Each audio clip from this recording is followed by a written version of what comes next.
pleasant day to you, ma'am, sir. I am Rochelle Lumatak Latawan, 34 years of age, from Ginaang Pasil, Kalinga, Philippines.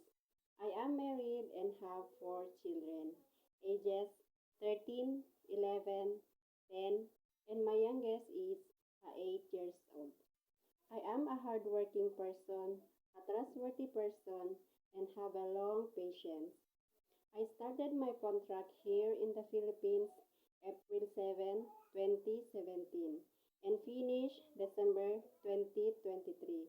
I serve one couple with 2 children, ages 1-year-old boy and 6 years old girl.